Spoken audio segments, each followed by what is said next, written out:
So this is more of a comment. When I first came across your writings, and I've nibbled on this non-duality stuff for quite a while, one thing that did strike me from the start is that from your background, being a psychotherapist, or despite the fact that you have the background being a psychotherapist, you've avoided the trap of giving people any kind of prescriptions. And to me, that was very, very different and very refreshing. And I said, wow, because just again, from my personal experience, there is a clear distinction of people attempting to describe things. So being at descriptive, I call it descriptive versus prescriptive. Yeah. It's two different methods to this madness. Right? And you are definitely in a camp of clearly being descriptive and staying there and being clear about it. And on the other hand, what I find, for most people when they come to these kind of talks or any talks, in fact, people are always looking to scratch this itch that does not want to go away. And that itch is that they somehow don't feel comfortable in their own skin, or they don't feel comfortable in that confinement of their own personhood, the separate self, and they're looking for a way out. So they may listen, and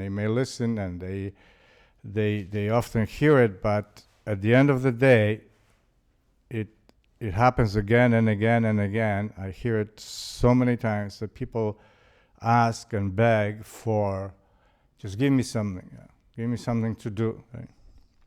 So, from my own experience, I'm not sure how you can relate to that.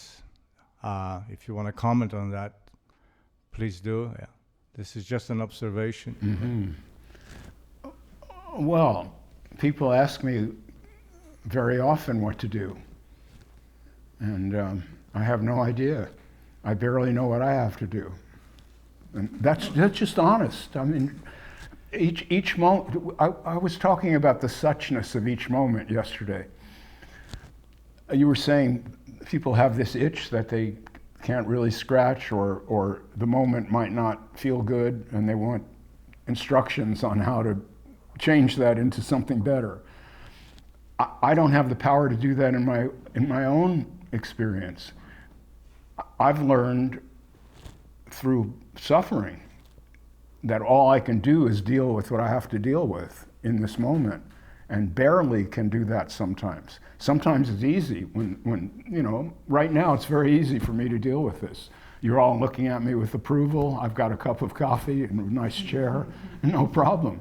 But I've been in a lot of other circumstances that were not so pleasant. I don't try to improve those circumstances. I just extract the suchness of them. That's all I know how to do. And in that suchness, sometimes there's gold, and sometimes there isn't. I mentioned yesterday, I broke my back, in June, and I was flat on my back trying to heal this thing for almost 4 months, staring at the ceiling in pain, pretty bad pain. No one would wish for that. No one. I certainly wouldn't wish for that. And yet, I must say, there were times of beauty in that 4 months, times of great beauty and understanding. And so if someone comes to me and says, Robert, I'm really suffering, I might not be this direct, but the best message would be, yeah, aren't we all? Deal with it. And deal with enjoy what you can in this life, because this life is filled with suffering. It really is. No one can deny that. Your commentary on your first book That was the clearest message of all. I mean, that was uncompromising. In fact, that made me laugh for the fact that you did not want to budge on that issue. You did not fall into the temptation of another guru attempting to provide another form of strategy. Yeah, because see, I consider that this change in me, I did not produce it, but I really love it. And I'm certainly not going to prostitute that and sell that. And I find it really appalling that people are making $1 million a year holding retreats and all of this, where they basically just parrot some nonsense that really isn't going to get anyone over the finish line. They're just giving these people more stuff to do, more distractions, and that's all. Or else some kind of religious idea to believe in. I could never do that. I can't imagine doing that. All I have to offer, Yurik, is phenomenology. I can describe to you what it's like to be in this way of life, but I can't tell you how to be in this way of life because it wouldn't work for you. You have to be in your way of, clearly, you and I discussed this. We each have our own row to hoe. That's just a fact. And as soon as we accept that fact, we're free. If you really understand that there's no escape, there's no exit, there's no salvation, then you're free. You're free to deal with your life, with your reality, with your situation, with your love affair, with your business, whatever it is to make a living. All of that, you may like it, you may hate it, but whether you like it or hate it has nothing to do with the fact that it's yours. And if some guru who really knows nothing about you, doesn't know anything about you, not your family, not the experiences you've had, not what really matters to you. These guys on the stage with the flowers and everything, they don't know that. They know nothing about the people who are standing there at the microphone crying, and they're manipulating them psychologically to make them cry. And then, unlike a good psychotherapist, there's no closure. They just leave them crying like that. Yeah, you've done your bit to make me look good, now sit down. Next victim. And I've watched this. It's horrible. Someone who tried that technique, and in therapy school, you have to practice. Your fellow student would be the patient and you're the doctor. And this is critiqued. And they may have given that patient some instructions also to try to throw you, and the teachers are sitting there and they're critiquing. If you tried doing what Adyashanti does or something, they'd kick you out of that institution. You'd never make it. And they would say, no, you can't do that. Open this person up and then just leave them there. Tell them, no, don't worry about it. It'll be fine because no person really exists, so you don't really have a problem. And yet that's the message. I mean, you know a lot about the non-duality world. That's pretty much the message. None of this is real. We're all just dreaming. You don't exist. God exists. And when you realize that you and God are identical, smooth sailing, baby. It's crazy. I mean, to me, it's crazy. So the phenomenology of Robert Awake is a lot of shit seems really crazy to me. And I've gotten into trouble because I point that out. I don't tell other people you should think this is crazy. I never say that to anyone. I just say, from my point of view, that doesn't look kosher at all. Elena. Yes, Robert. At the beginning, you were talking about how you kept silent about your awakening for a long time. And I was just thinking, I can't believe that I never asked you to talk about the silence that you kept about it. And what value can you see now in having kept silent or having started speaking Well, about that's a your good awakening? question. That's a really great question.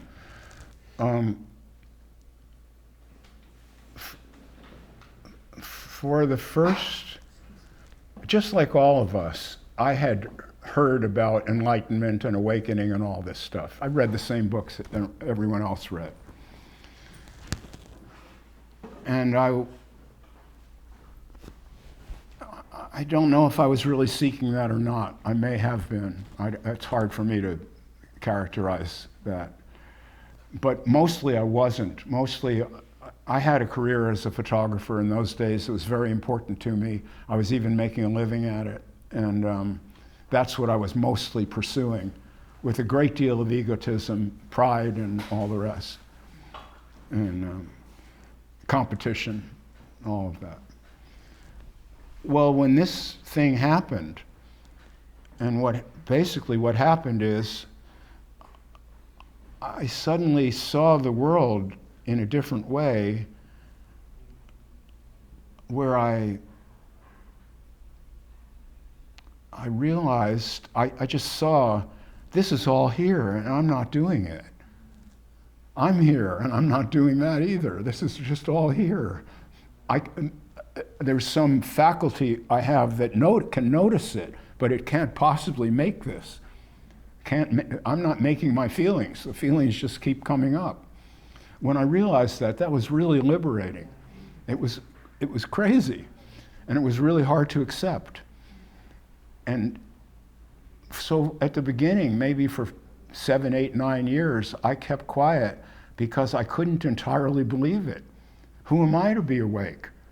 Awake is these great people from the last century that we read about in the books, or from Middle Ages, Zen, or whatever. I know about those people. Maybe I'm just emulating them. Maybe I'm hypnotized myself because a number of other things happened, and eventually I just had to believe, no, this is a normal thing. It happens to people, and I'm one of the people it happens to. That's okay. After that, I never wanted to discuss it with anyone because I didn't want to get involved in defending this, in teaching it, none of that.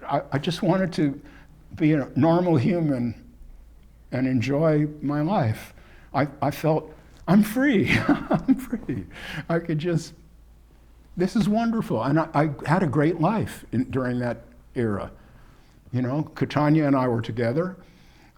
I felt really happy and free. I got out of the photography gig and went to therapy school and started practicing psychotherapy and found it wonderful and exciting and beautiful, and it was just great. Your old friend Robert Hall is one of the people who got me into speaking about this. He kind of seduced me into it. He was really good at that. Well, he told me that I was a teacher of non-duality. I should say, Robert, Elena knows this, but Robert Hall passed away recently, this year, and he was my best friend in this town. He was a great man, really one of those great people that you only meet occasionally, if at all. When he and I started meeting once a week with an intentional agenda to discuss our views on this. So one day he said to me, we were talking, and he said, you know, Robert, you're a teacher of non-duality, and you should be doing that. And I said, oh, no, don't put me on an ego trip, Robert, don't. I'm not going there. And I resisted this for quite a long time, maybe for months. So Robert was really sneaky, and he called me on the phone one day. He said, I'm sending this woman from my Sangha. She's not getting it from me, and she's very sad. She's crying all the time. I want her to come and see you. Will you receive her? I said, okay. So he sends her to me, and we talk, and she seemed to get it. Although now I have my doubts about that. that's one of the reasons I really resist the idea that I'm some kind of guru, because I think I basically hypnotized her without wanting to. But there's an element of hypnotism in psychotherapy anyway. And so I have the deformation professionnelle, they say, of maybe being hypnotic without really wanting to, just because I've done it so much. And it's a pretty simple technique when you just have one person in the room and you just, there's really nothing to it. Well, anyway, she got better, we'll say. And she went back to Robert and said, you know, you sent me to Robert Saltzman, he's really great, you know. And so another 2 people came to see me and I worked with them. And this went on for about a year. And when I critiqued it, I wasn't feeling good about what I was doing. I was saying things that didn't really ring true even to me. They were boilerplate that I had learned somewhere. I wasn't deeply looking into myself to find these answers, as I now have learned to do. And so I just called it off. I just said, no, I'm not doing that anymore. And then some more time passed when I didn't speak of this very much, except once at a very unfortunate dinner party where I said that that the Dalai Lama wasn't any better than I am, which shocked everyone, and I was persona non grata for a long time. I learned not to say that kind of thing anymore. Well, anyway, then there was this article in the Baja Sun and all of that, and then I just had to kind of come out. I was busted, and I do think that speaking this way may be helpful to some people. I know that the first book, people have written to me saying, this really helped me a lot. It's changed my life. It put me on a different track. It crashed it capsized my boat, one guy said. Richard Elkin, he just wrote to me today. I hadn't heard from him for months. Oh yeah, really great. So because I've received that positive feedback, and I'm feeling some of it now in your eyes, then this is worth it to me. But I must say, this is personally difficult. There's a cost to it. And I'm probably going to pay it. After the 10 days is gone, I'm going to walk around saying, oh, why did you say that? What, that was foolish, you know. So since we're in it now, realize that things that I say may be foolish. Then I won't have to. Then I won't have to regret them later. So let me just say more about the silence thing. Yeah. Because that's very important. And Robert Hall taught that. And you conduct silent retreats. And I think people who participate in a silent retreat can learn something from that. That's very important. And that is how noisy your own mind is. And don't trust everything that comes out of it. When you're silent and there's no one else around and there's no distractions and there's no notepad and no book and you're just alone, you'll see how disordered one's mind really is. Not that your mind is and mine isn't. Our minds are disordered. If you really understand that, you won't take all your thoughts and feelings seriously. It'll be a lot easier to just say, oh, well, that's just more disorder. And in seeing the disorder, there is order. In seeing one's own disorder, there is order. This is that, and I think that's the best we can do, is to be silent when you're alone and don't believe everything that your mind is telling you. And I mean, there's this idea, trust your feelings. I think that's nonsense. We have all kinds of feelings that we ought not to trust. What if you look at your wife and feel, I'd like to kill you? You know, you're supposed to trust that feeling? I hope not. So, someone was, oh, are you really patting your, oh, you see, this is what I mean about we all have the internal aggression. So when I say, look at your wife and say you want to kill her or something, that actually rings a bell for all of us. There's something in us that really is ready to kill. It is. And it's so easy to make a 18-year-old boy into a soldier. Nothing to it. I was in the military. They can do it so easily, so easily. A few weeks of basic training, they strip off the civilized part of you, make you run through obstacle courses with bayonets and everything, and pretty soon, if the lieutenant said, go kill that guy, oh yes sir, just go kill him. It's amazing. That's how we may feel that we're civilized, but it's pretty easy to strip that away. It doesn't take much. Marcus. I would like to know what you think about acceptance, because acceptance is also circulated a lot. What I mean about acceptance? Yes, because many spiritual and psychological people say that is a good way to go. Acceptance of whatever you are. I'm not quite following. People say that acceptance. Yes. I mean, what I wonder about is when I think of you in terms of let's say someone that's following a Gurdjieff. Is in that line. I often think of like a lot of struggle, a lot of courage, a lot of you just do everything, but it doesn't go well together for me with an idea of just self-acceptance and also it evokes for me the idea of looking for comfort. So I don't. For example, I discuss a lot with people that want to take medicine, and I don't think they should take medicine, especially antidepressants or psychopharmacological pills, because I feel it's better to burn than to just, let's say, self-accept that you cannot be as you are.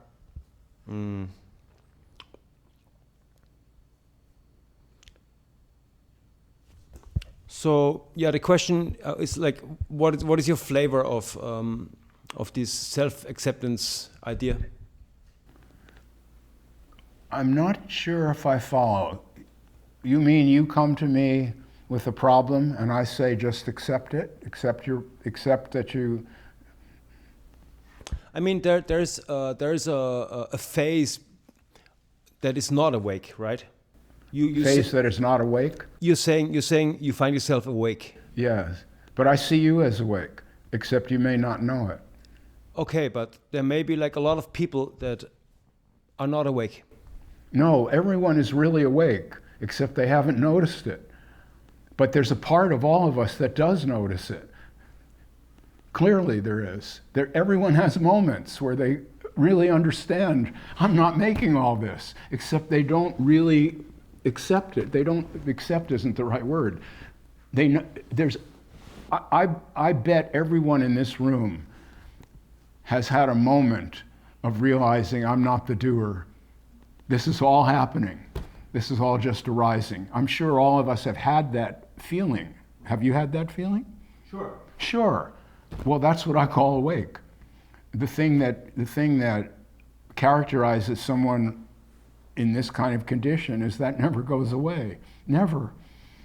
So even if I'm having some kind of meltdown, I still know that I'm not doing it. I just have to tolerate the meltdown because it's melting down.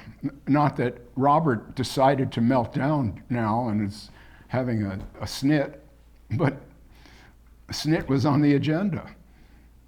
Or anger. You know,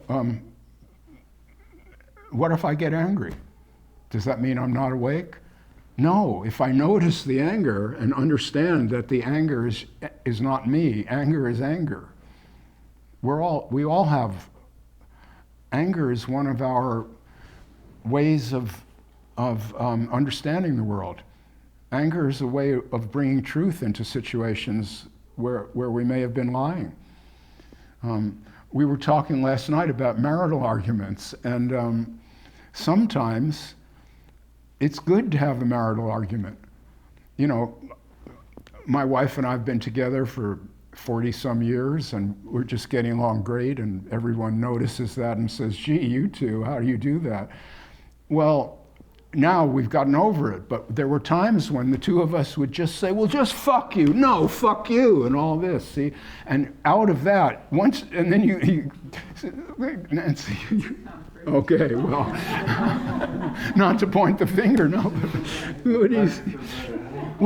but you see, then when that fades away, there may be some truths expressed in that angry confrontation that the two of you were sweeping under the rug.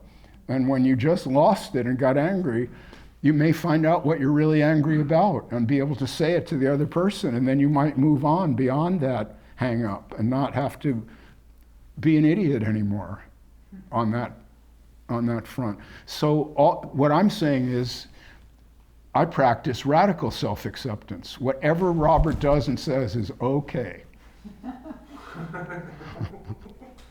Because I'm not doing it. But you see, this is very tricky language. When I say I'm not doing it, that can sound like splitting. It could sound like there's Robert over here and then there's the real Robert over here. That's not what I mean. What I mean is, I have no idea what word is going to come out of my mouth next. No idea. When you asked me the question, I didn't know that I would be speaking about my marriage and telling you that I tell my wife to fuck off or something. I don't know where that came from. You know? If she were here, she'd be laughing at it because she knows it's true and she's told me to fuck off. So that's fine, I'm speaking honestly, but I don't know where my words come from. I don't know where my emotions come from. They're human emotions, and so they have to be okay. So I'm not a critic of myself or you. And this kind of goes back to what Michael was asking me. If someone criticizes me, I don't feel that person's done something wrong. They're just expressing what they feel in the moment. Maybe next year they'll read the book and like it. Probably not. But maybe. Well, this is a lot of fun. Should we take a break? Have a coffee or... How are you all feeling? Let's take 5 here, or 10. Right on.